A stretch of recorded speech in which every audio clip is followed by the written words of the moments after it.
I know Future's style of hip hop isn't everybody's cup of tea. Like, there are a lot of hip hop purists and, just people who might not have been of the generation that he represents, who might not be down with that more modern style of trap music and the codeine and Percocet heavy style of rap music. But Future's discography, his catalog, has to be respected by any music enthusiast. And it only seems right that with this latest mixtape, Mixtape Pluto, he pays homage to his older cousin, the late Rico Wade, who just passed away earlier this year, the co-founder of Organized Noize, the production team, and the Dungeon Family, kind of the godfather of the Dungeon Family. And Future paid homage by featuring the dungeon, the house that had the basement that the Goody Mob, Outkast, Cool Breeze, and the rest of the Dungeon Family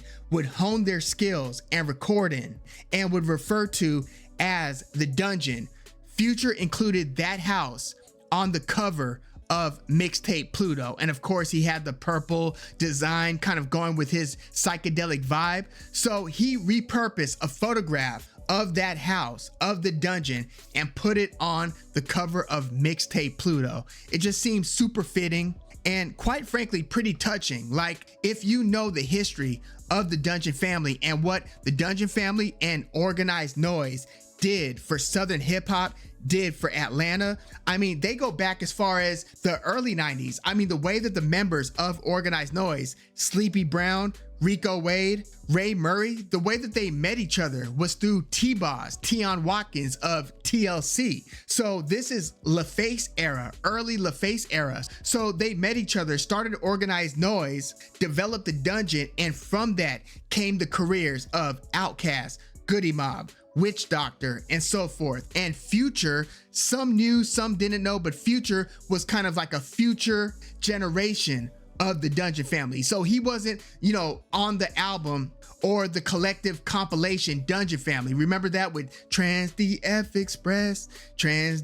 Express, or even on that TV show, the Donald Glover TV show Atlanta, there was a scene where Paperboy is riding his John Deere through his home's yard, his big old yard right in the South, and they're playing a song from that Dungeon Family album. And that song has that Andre 3000 verse where he says, "Everybody wants to make it to heaven, but nobody wants to die," or something like that. Very profound. But yeah, the Dungeon Family, super influential. Rico Wade was kind of the father of the Dungeon Family. I mean, Killer Mike comes from the Dungeon Family. He's not again in that first generation, but soon after that is where Killer Mike emerged. Like, remember when Outkast, between the albums, I want to say it was either between Aquemini and Stankonia, or it was between Stankonia and the Love Below speaker box, but I think it was between Aquemini and Stankonia, where Outkast had the song "The Whole World Loves It When You Don't Get Down," da, da. And then Killer Mike had that featured verse. That was the first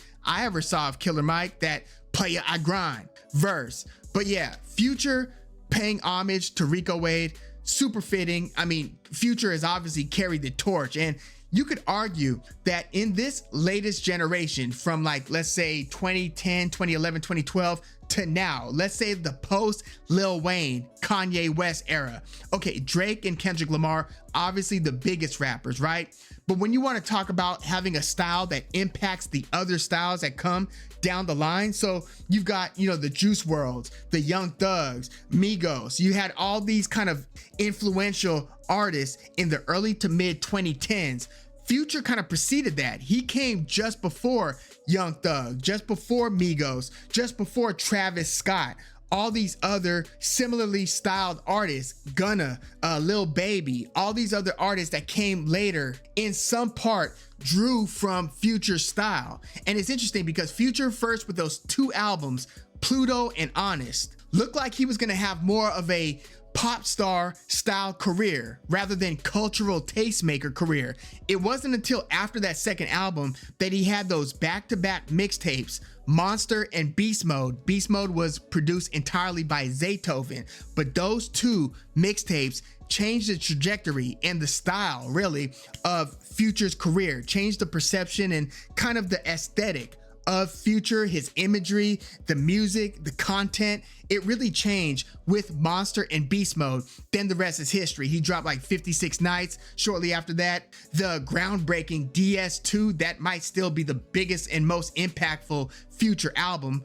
And then you just go down the line, Evil, Future, Hendrix, which Future and Hendrix dropped on the same day in 2017, or if not same day, I think it was like a week apart. Like Future dropped one week and then the next week Hendrix dropped, and the rest is history pretty much. He's had a historic career. He's had so many #1 albums, collaborative albums, and again, he might be the most influential artist when you talk about the different styles of, that have permeated even pop music. Like you listen to anybody from a Katy Perry to a Billie Eilish to any of these kind of down tempo artists that use some dark imagery and so forth. A lot of that would not have been the case had it not been for Future and his music's influence. So again, I just wanted to take a moment and kind of give props to the homage and the love and the respect that Future just showed his older cousin, the late Rico Wade, founder of the Dungeon Family, co-founder of Organized Noize. But yeah, let me know your thoughts and whether you caught that on the cover of Mixtape Pluto, which I'm really enjoying. I gotta be honest with you, that Mixtape Pluto might be my favorite thing. I mean, I know he just dropped those two with Metro Boomin, We Don't Trust You and We Still Don't Trust You.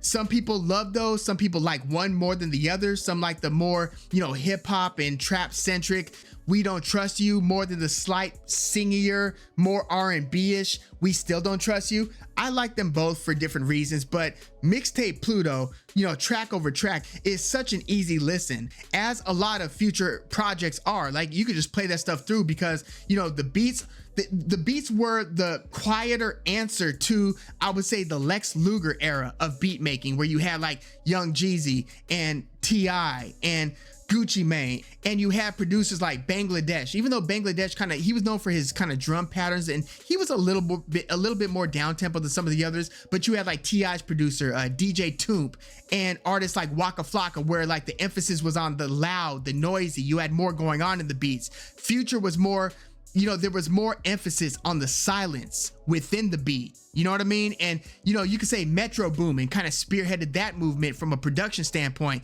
but you also had Southside from that same 808 Mafia collective, right? It was Southside, TM88, and Metro Boomin, and Southside actually does a lot of the production on this latest Mixtape Pluto, as does Wheezy, not Lil Wayne, but Wheezy the producer, who's another one of those kind of offsprings, I would say, of 808 Mafia and of, Southside and Metro Boomin. But yeah, let me know your thoughts about this Future Mixtape Pluto, and whether you caught that homage paid to Rico Wade. And let me know if you are a Dungeon Family fan. I was such a big Dungeon Family fan, I didn't even know throughout their first few years who I liked more between Outkast and Goody Mob. That's how much I liked Goody Mob's Soul Food from 1995 and Still Standing from 1998. I look at those two albums just on par with Southern Playalistic, ATLians, and I mean, Aquemini might be the crown jewel of that whole era. Aquemini is one of my favorite albums of all time, period. But yeah, those first two Goody Mobs, Soul Food and Still Standing, are up there with all that. But yeah, let me know your thoughts in the comments. Like the video, subscribe to the channel if you love hip hop like I do. I'm Woog. Thanks for tuning in.